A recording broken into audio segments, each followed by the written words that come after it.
오늘 주시는 하나님의 말씀은 시편 30편 1절에서 12절입니다.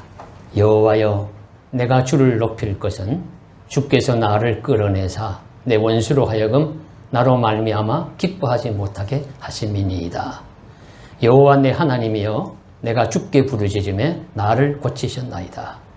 여호와여, 주께서 내 영혼을 수월에서 끌어내어 나를 살리사 무덤으로 내려가지 아니하게 하셨나이다. 주의 성도들아, 여호와를 찬송하며 그의 거룩함을 기억하며 감사하라. 그의 노염은 잠깐이요 그의 은총은 평생이로다. 저녁에는 울음이 깃들지라도 아침에는 기쁨이 오리로다. 내가 형통할 때에 말하기를 영원히 흔들리지 아니하리라 하였도다. 여호와여, 주의 은혜로 나를 산같이 굳게 세우셨더니 주의 얼굴을 가리심에 내가 근심하였나이다.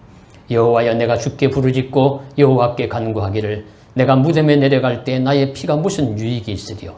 진토가 어떻게 주를 찬송하며 주의 진리를 선포하리이까.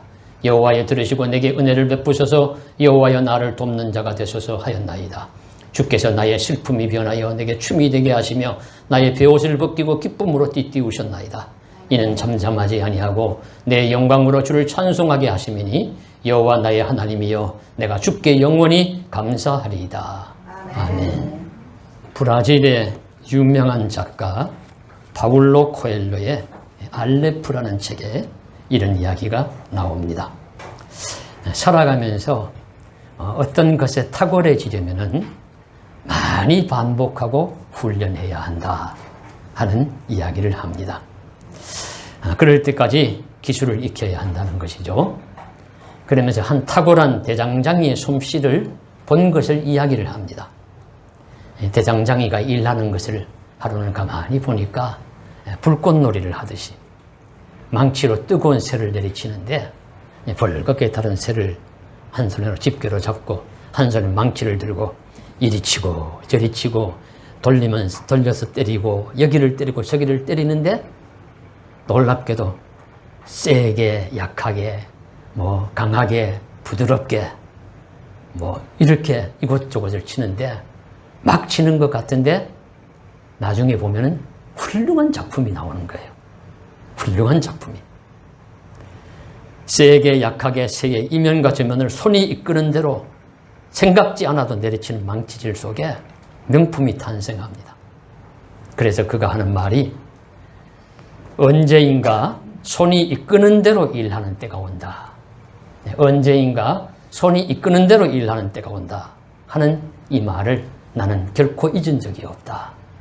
그렇게 이야기를 합니다. 숙련된 대장장이의 망치질 속에는 수많은 반복과 훈련이 축적이 되어 있습니다. 이리 치고 저리 치고 이곳을 때리고 저기 하나하나 생각하면서 여기를 때리고 저기를 때리는 게 아니죠.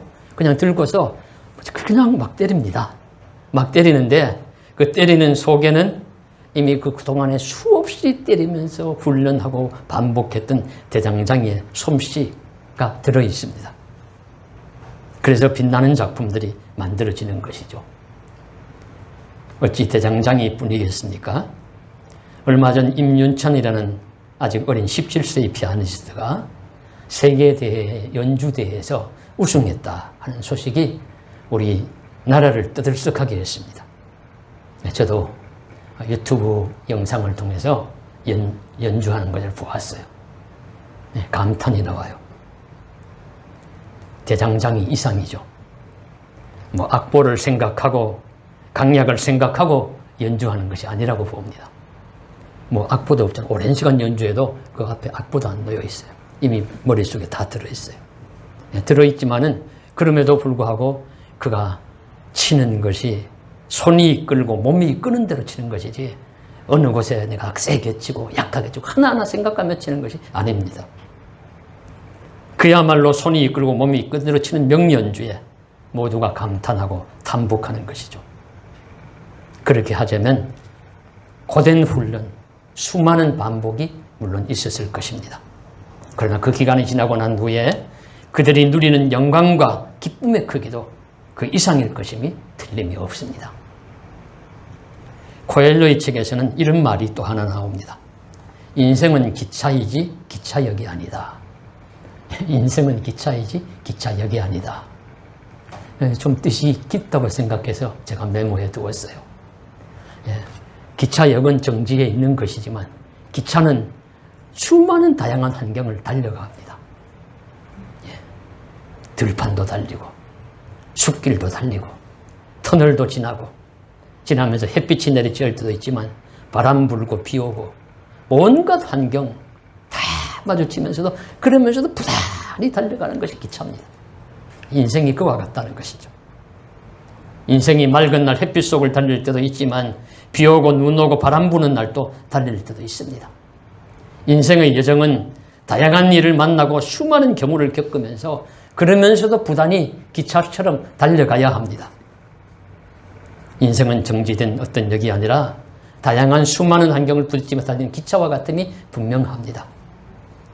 이와 같이 고된 훈련의 기간이 있어야 숙련된 달인의 시기가 온다는 것도 인정하고요. 인생이 정지되어 있는 것이 아니라 끊임없이 새로운 것을 만나고 겪으면서 가는 과정의 연속이라는 것도 우리가 인정해야 합니다. 그러면 이와 같은 여정에서 무엇이 중요할까요? 어떤 것이 오래 지속되고 어떤 것도 어떤 방향으로 나아가면 좋겠습니까? 이에 대해서 오늘 시편 말씀은 우리에게 가르쳐 주십니다. 오늘 시편 30편의 말씀을 통해서 특별히 5절에 노염은 잠깐이요 은총은 평생이로다 하는 제목으로 말씀을 나누면서 인생의 내용과 그 방향에 주시는 교훈을 함께 생각하고자 합니다. 저는 오늘 말씀의 묵상의 순서를 이렇게 재배열하고자 합니다. 먼저 묵상할 단락을요. 첫 번째로는 6절에서 10절까지를 먼저 함께 묵상하고자 해요.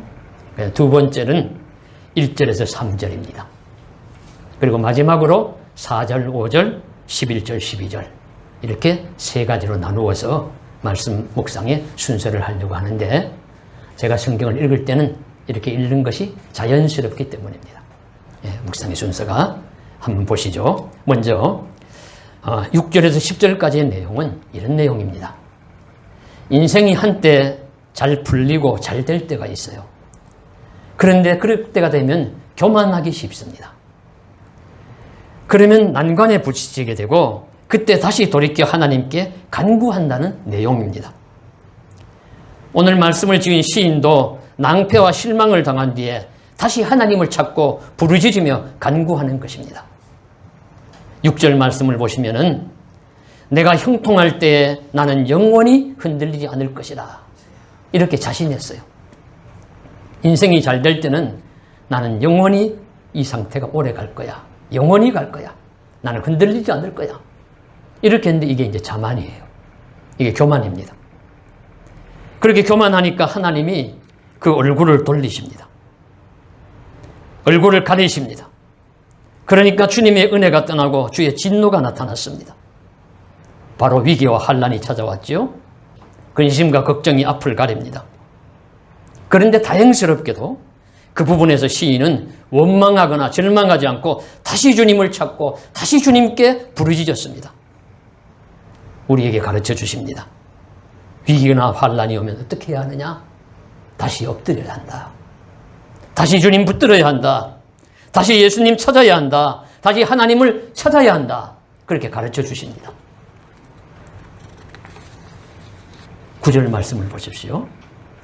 그때 이렇게 부르짖는 오늘 시편 시인의 기자는 이렇게 부르짖습니다. 내가 무덤에 내려갈 때에 나의 피가 무슨 유익이 있으리요? 내가 멸망해서 죽으면 내가 하나님께 무슨 유익이 되겠습니까? 진토가 되면 죽고 흙이 되면 흙이 어떻게 주를 찬송하고 주의 진리를 선포하겠습니까? 내가 살아야 하나님 찬송도 하고 진리를 선포하고 주님께 영광도 돌리지 않겠습니까?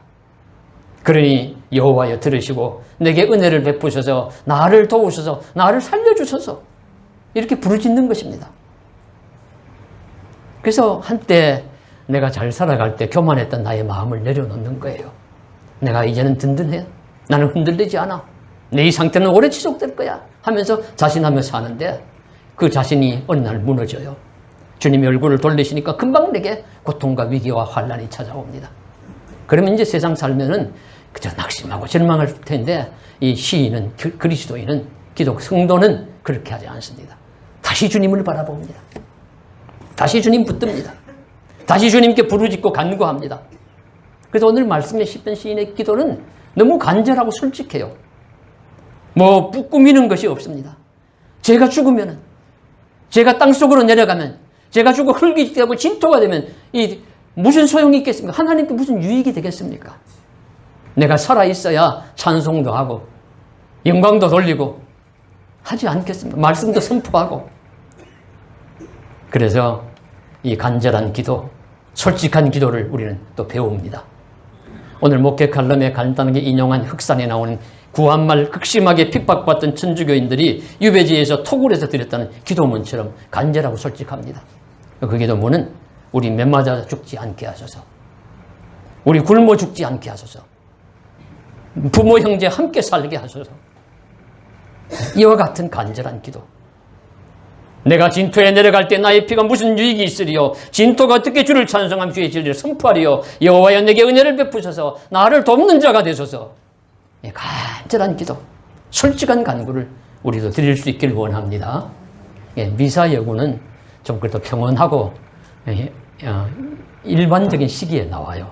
정말 급하고 간절하면 뭐 미사 여구할 시기가 없어요. 그런 여력이 없습니다.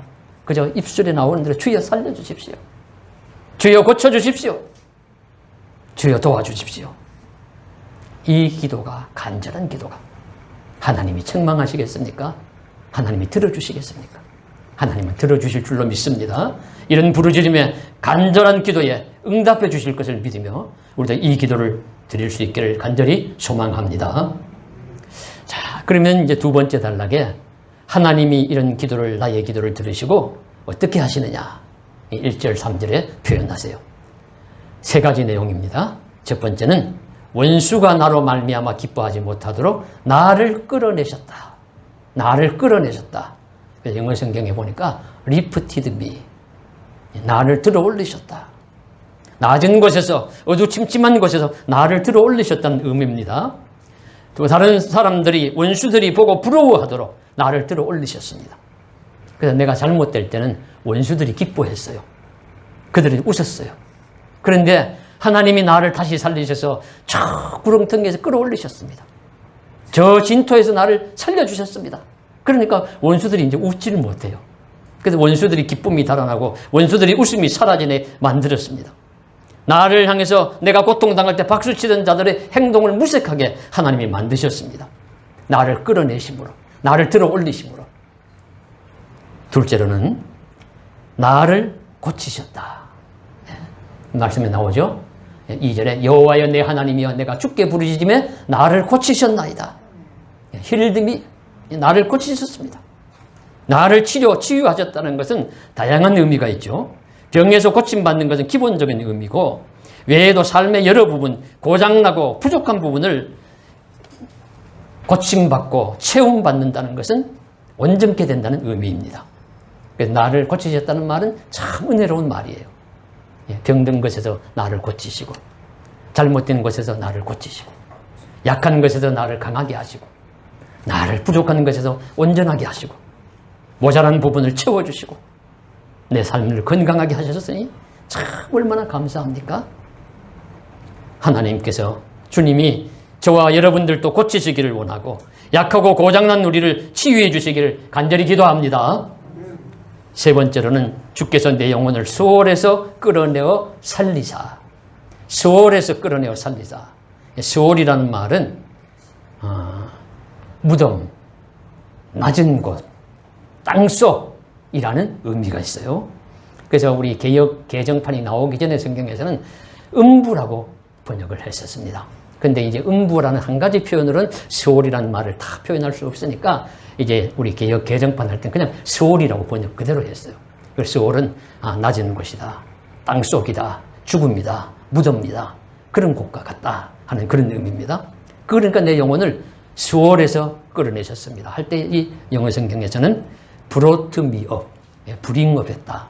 나를 이끌어내셔가지고 계속해서 양육해 주셨다. 그래서 그 다음 말씀 보면은 다시 실패, 죽음의 자리로 내려가지 않게 하신다 하시는 말씀이 나와요. 이게 중요하죠. 나를 끌어내셨는데 또 구렁텅이에 떨어지면 어떡하겠습니까? 그렇게 되지 않고 이젠 지속적으로 나를 보살펴 주신다는 의미입니다.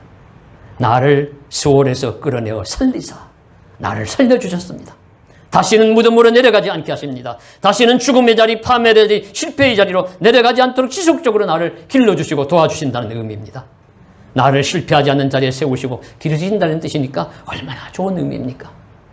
그래서 우리가 기도하고 나니, 부르짖고 나니 오늘 시편 말씀에 나를 하나님이 나의 부르짖음을 들으시고 나를 끌어올리시고 나를 반석 같은 곳에 든든히 세우시고 나를 고쳐주시고 나를 그리고 양육해 주셔서 다시는 그 실패, 어둠, 고통의 자리로 빠지지 않게 하십니다 하는 그런 말씀입니다. 그러니까 얼마나 이 하나님이 도우시는 내용이 은혜롭고 복된 내용이에요. 이 본 시편의 저자는 다윗의 시편이라고 나와 있습니다. 다윗의 처음적인 고백입니다. 그가 얼마나 많은 고통과 시련과 위험 속에 빠졌습니까? 아마 그도 잘 될 때는 아마 마음속으로 내심 막 큰 소리 쳤는가 봐요. 나는 이제 든든해. 나는 이제 결코 넘어지지 않을 거야. 그런데 하나님이 다 아시죠? 마음의 세밀한 생각까지도 정말 그야말로 잘 아십니다. 잘 아셔서 내가 마음이 높구나. 하나님이 얼굴을 돌리시니까 금방 가라앉아요. 금방 넘어져요. 금방 저 깊은 구렁텅이에 빠집니다. 저 수월과 같은 곳, 음부와 같은 곳, 저 낮은 구렁텅이로 내려갑니다. 그곳에서 다시 부르짖습니다. 하나님, 날 살려주십시오. 도와주십시오. 제가 진토가 되면, 흙이 되면 무슨 소용이 있겠습니까? 주께 무슨 도움이 되겠습니까? 간절히 기도하니까 하나님이 나를 끌어올리사, 나를 고치사, 나를 양육하시사, 다시 살리사, 이렇게 나를 구원해 주셨습니다. 그런 찬송과 고백입니다. 저와 여러분께서도 이런 은혜가 함께 하시기를 주님의 이름으로 간절히 축원합니다. 그러면 이런 은혜와 은총을 입은 자는 무엇을 하겠습니까? 당연히 크게 감사하고 힘껏 찬송할 것입니다. 그래서 오늘 시인은 구원의 감격과 기쁨을 자신만 누리는 것이 아니라 보고 듣고 아는 모든 사람들에게 함께 감사하고 함께 찬송하자고 권유합니다. 그래서 4절에 주의 성도들아 여호와를 찬송하며 그의 거룩함을 기억하며 감사하라. 다 함께 찬송하자고 부르짖죠. 주의 성도들아 함께 감사하고 함께 찬송합시다. 함께 기억하며 함께 감사합시다. 나 혼자 즐거워하기에는 너무 아까워요. 그래서 함께 찬송하고 함께 기도하자고, 함께 감사하자고, 이 은혜를 누리는 자가 되자고 그렇게 권면합니다. 그리고 이제 그 찬송과 감사에 대한 내용이 5절과 11절이에요. 자, 그의 노염은 잠깐이요 그의 은총은 평생이로다. 하나님이 나에게 진노하시는 세월이 너무 길고 오래된 것 같았는데 지나놓고 생각해 보니까 잠깐이에요. 그리고 그분이 주시는 은혜와 그 은총을 누리는 기간은 평생 누리는 것입니다. 얼마나 좋습니까? 하나님이 진노하시고 얼굴을 가리시다 내가 위기를 당하고 두려움과 고통 속에서 산 적이 있었지만 지나놓고 보니 그건 잠깐입니다. 내가 다시 돌아와 주께 간구한 후에는 주님이 베풀어 주신 은혜를 평생을 가는 것입니다. 평생을 누리고 영원히 누립니다. 이럴 때 할렐루야, 할렐루야, 할 때 아멘 할렐루야잖아요. 제가 할렐루야 하면을 많이 못합니다만 이럴 때 해야죠. 얼마나 감사한 일이에요. 저와 여러분도 이런 은혜를 누리고 찬송하고 감사하면 얼마나 좋겠습니까? 그 다음 말씀을 보십시오. 저녁에는 울음이 기숙할지라도 아침에는 기쁨이 오리로다. 앞의 내용은 누리는 은혜와 복의 양이 적은 것과 많은 것의 그 차이, 대조였다면 이번에는 순서에 대해서 먼저 울음, 슬픔이 오고 나중 기쁨, 찬송이 온다 하는 그런 의미입니다. 그리고 이 순서가 이스라엘 시간은 고대 구약 성서 시간은 저녁이 먼저예요. 하루의 시작은 저녁이 되면 아침이 되니 이는 첫째 날이니라. 그랬습니다. 그래서 그러니까 저녁은 먼저 고통, 나중 기쁨, 먼저 고생, 나중 복락, 먼저 약함, 나중 강건 이런 순서로 되기를 바라는 또 되었다는 그런 찬송이고 감사의 고백입니다. 먼저 흐리고 나중 맑습니다. 먼저 실패하더라도 나중 성공하고 먼저 위기를 당하더라도 나중 구원을 얻습니다. 이런 순서대로 되는 것이 복된 일입니다. 그래서 바울은 이 사실을 누구보다도 잘 믿었어요. 생각하건대 현재의 고난은 장차 우리에게 나타날 영광과 비교할 수 없도다. 로마서 8장 18절. 생각하건대 현재의 고난은 장차 우리에게 나타날 영광과 좋게 비교할 수 없도다. 성도의 삶은 먼저 고난이고 나중 영광이라는 뜻입니다. 그러므로 성도 여러분, 혹시 지금 울고 눈물 지으며 고통 속에 살고 계시진 않습니까? 그럴지라도 너무 낭망하지 마십시오. 아직 끝이 아닙니다. 하나님은 우리 삶을 변화시켜 그 노함은 잠깐이지만 그 은총은 평생이고 먼저 울음이 올지라도 이후에는 기쁨의 웃음을 웃는 날, 즐거움의 시간도 허락하여 주실 것입니다. 그래서 마지막 11절에는 이런 내용들을 한 번 더 확인하면서 변화의 관점을 강조를 하죠. 주께서 나의 슬픔이 변하여 춤이 되게 하시고 나의 베옷을 벗기시고 기쁨으로 띄우셨나이다. 예, 얼마나 좋습니까? 슬픔이 변하여 춤이 되게 하시고 베옷을 벗기고 기쁨으로 띄우게 하셨습니다. 그래서 여기서 우리 이제 깨닫는 것이요. 인생은 방향이 중요합니다. 방향이 중요해요. 우리 삶이 어느 방향으로 나아갑니까? 슬픔에서 기쁨으로 나아가고 실패에서 성공으로 나아가고 노함에서 은총의 방향으로 나아가야 합니다. 그리고 그 삶의 질과 내용이 선하고 복된 것이 오래 지속되어야 합니다. 기쁨의 순간은 눈곱만 하고 고통의 세월은 한없이 길다면 그것이 무슨 복이고 감사이고 찬송거리가 되겠어요? 그래서 분명히 주의 노함은 잠깐이고 그의 은총, 주님의 은총은 평생이라고 고백하고 감사하는 것입니다. 먼저 고난인 고통이 오고 나중 기쁨과 즐거움이 올 것입니다. 그것을 표현해요. 여기에서 이제 우리의 반론이 나올 수 있어요. 아이고, 목사님, 이 말씀은 맞지 않는 것 같아요. 인생 살아보니까 그야말로 기쁨과 즐거움은 잠깐이고 고통과 괴로움은 평생이던데요. 하나님 은총은 잠깐이고 그분의 진노는 평생이라고 해야 옳지 않을까요? 이렇게 질문하실 수 있어요. 그런데 이렇게 생각해 보십시오. 물론 이 지상의 삶이 중요합니다. 중요하고 소중합니다. 그래서 여기서 즐겁고 기쁘게 오랫동안 평화롭게 감사하게 은혜 복 가운데 살면 좋겠지만 그건 반대로 평생을 고생하며 살고 눈물과 고통 속에서 산다고 합시다. if 그렇게 가정을 합시다. 그럴 리가 없지만은 만일 그렇다고 하더라도 이 지상의 삶은 실로 잠깐입니다. 시편 90편의 모세의 고백에 우리의 연수가 70이면 70이요 강건하면 80이라도 그 연수의 자랑은 수고와 슬픔뿐이요 신속기간이 날아가나이다. 70, 80 살면서 수고와 슬픔뿐인 인생을 산다 하더라도 그 세월은 날아가듯이 빨리 지나간다. 너무 빨리 지나가요. 너무 빨리 지나가요. 그런데 우리가 믿음으로 고백하는 것은 이 길지 않은 세상 넘어서 영원한 세상에서 수고하며 고생하며 고통스러운 세월을 충분히 보상받고 100배, 1000배, 10,000배 보상받을 만한 영원한 세상이 우리에게 기다리고 있습니다. 이 세상에서 고통이 길고 기쁨과 한이는 짧다고 탄식하시는 분 계십니까? 너무 염려하지 마십시오. 나의 인생길에도 희망이 없다고 이렇게 한탄하십니까? 아닙니다. 우리에게는 꿈과 희망이 있습니다.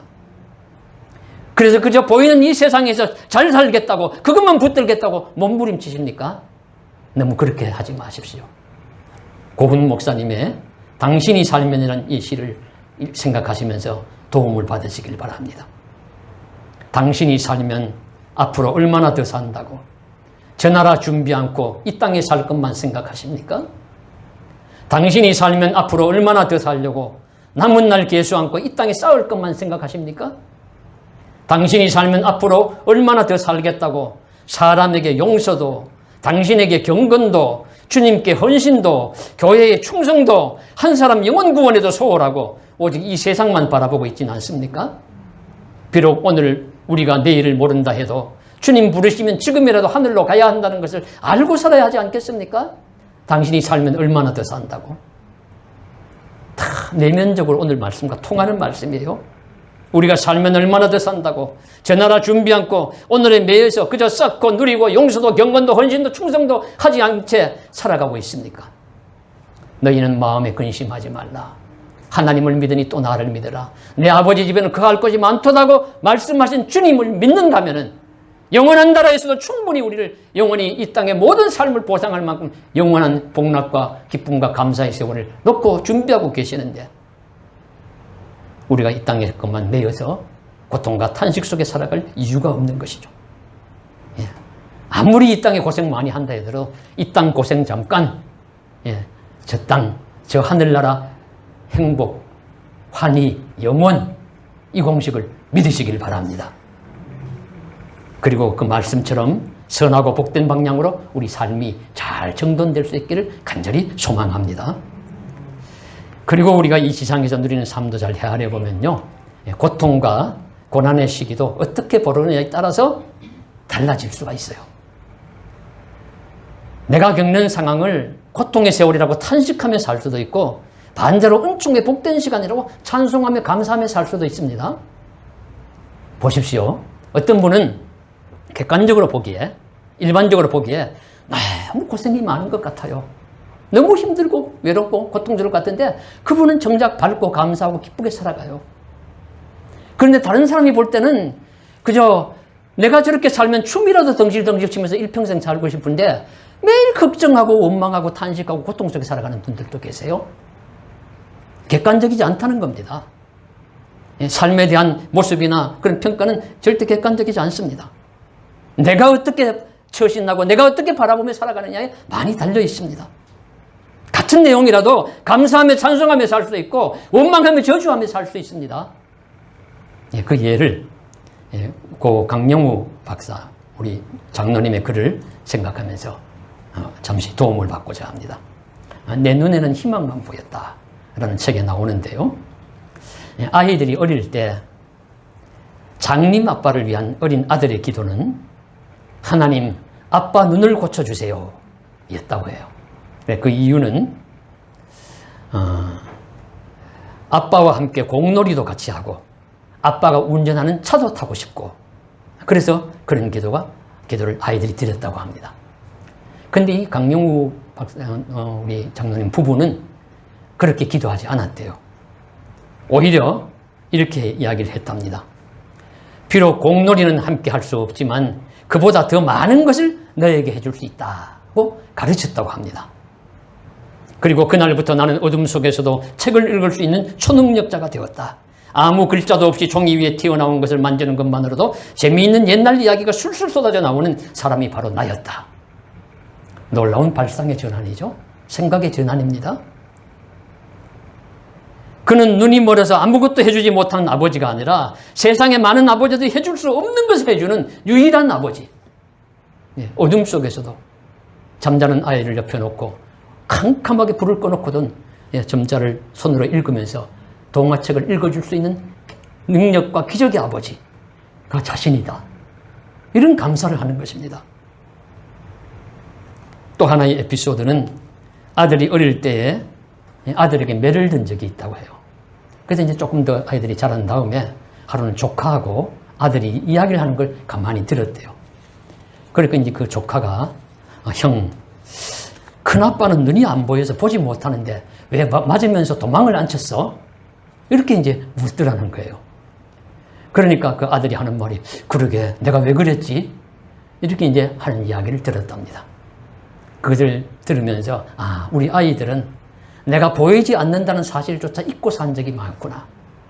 내가 보이지 않는다는 사실조차도 잊고 산 적이 많구나. 내 앞에 있는 아버지, 다 보고 아시는 아버지라고 믿고 자녀들은 그렇게 살아간다는 거죠. 이것은 객관적인 상황과는 달리 우리가 환경이나 일에 대하여 어떻게 대응하고 대처하느냐에 달려있다는 것을 가르쳐 줍니다. 삶의 모습과 삶의 질에 대한 이야기입니다. 장애든 아니든 고통이든 평안하든 힘든 일이든 좀 쉬운 일이든 우리가 어떻게 적응하고 어떻게 생각하는지에 따라서 많이 다르다는 말씀을 해주시고 있어요. 여러분 실제 보지 못하는 장애가 얼마나 불편하고 고통스러울지는 누구나 아시는 것 아닙니까? 우리 조금만 눈이 어두워도 너무 불편하고 힘들잖아요. 그런데 보이지 않는 분이지만 그러나 그는 그의 책에는 하나님 내가 보지 못해서 참 많이 불편하게 살았습니다. 내가 너무 애로점이 많고 고통이 많았습니다 하는 이야기 나오지 않아요. 감사의 제목만 나열합니다. 감사의 내용들만 나열해요. 예, 내가 보지 않았으니까, 내가 보지 못했으니까 주의 은혜를 많이 받았습니다. 제가 보지 못하기 때문에 지금처럼 좋은 아내를 만났습니다. 예, 거짓말 아니잖아요. 예, 그분 정말 보지 못해서 명인학교에 갔기 때문에 그를 도우러 왔던 그 아내를 만난 겁니다. 그런 아내를 만났기 때문에 나의 귀여운 이 아들들을 내가 낳을 수 있었습니다. 제가 눈이 멀지 않았으면 어떻게 미국까지 유학 가서 박사가 되고 그리고 차관보라는 그런 직책까지 맡았겠습니까? 내가 눈이 멀지 않았으면 어떻게 하나님을 아버지로 믿고 영원을 사모하면서 살아가는 믿음의 인물이 되었겠습니까? 생각하는 것마다 감사. 하나님의 선물입니다. 장애가 나의 축복입니다. 장애로 받는 나의 고통은, 불편은 잠깐이지만 그로 인하여 받는 은총은 평생이요 영원입니다 라고 외치는 것과 같습니다. 그 책의 제목은 생각할수록 의미심장하지요. 내 눈에는 희망만 보였다. 보이는 두 눈을 가지고도 절망만 보면서 날마다 탄식과 근심으로 사는 사람이 세상에 얼마나 많은데, 정말 보이지 않는 눈을 가지고도 이처럼 희망만 보고 꿈만 보고 감사만 하면서 살아가는 사람도 있다는 것을 기억하십시오. 우리 삶은 어떠합니까? 오늘 평면적으로 함께 나눈 말씀처럼 되기를 원합니다. 뭐 어렵게 해석할 것 없어요. 있는 그대로 주여 우리의 삶에서 먼저 고난이 오고 나중 슬픔이 오고, 먼저 우리 고통과 실패가 있더라도 나중 승리와 기쁨이 오기를 원합니다.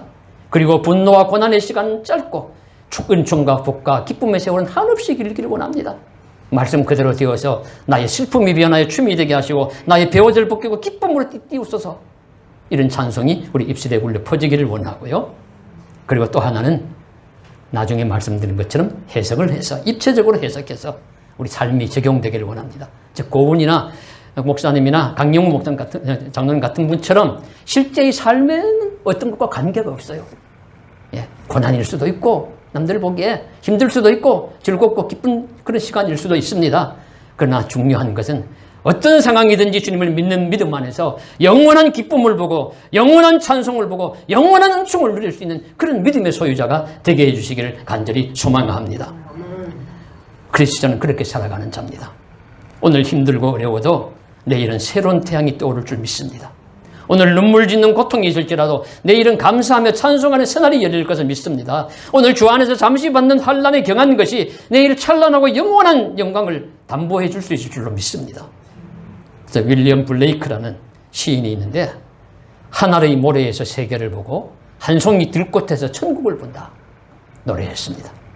이런 믿음으로 우리가 현재 누리는 슬픔과 고통과 아픔이 있을지라도 이후에 그 속에서 이미 천국이 담겨져 있고 하나님 주시는 기쁨과 놀라운 즐거움이, 행복이 담겨져 있을 줄로 믿으며 하루를 감사하며 찬송하며 사시는 저와 여러분 되시기를 주님의 이름으로 간절히 축복합니다. 기도드리겠습니다. 사랑하는 하나님 아버지, 오늘 또 말씀처럼 되기를 원합니다. 먼저 잘 살고 형통할 때 교만함으로 매를 맞고 여러 가지 엎드러졌을지라도 다시 주님 붙들리게 해주시고 다시 회복되게 하시고 주님 나를 구원하시고 건져주시고 다시 살려주십시오.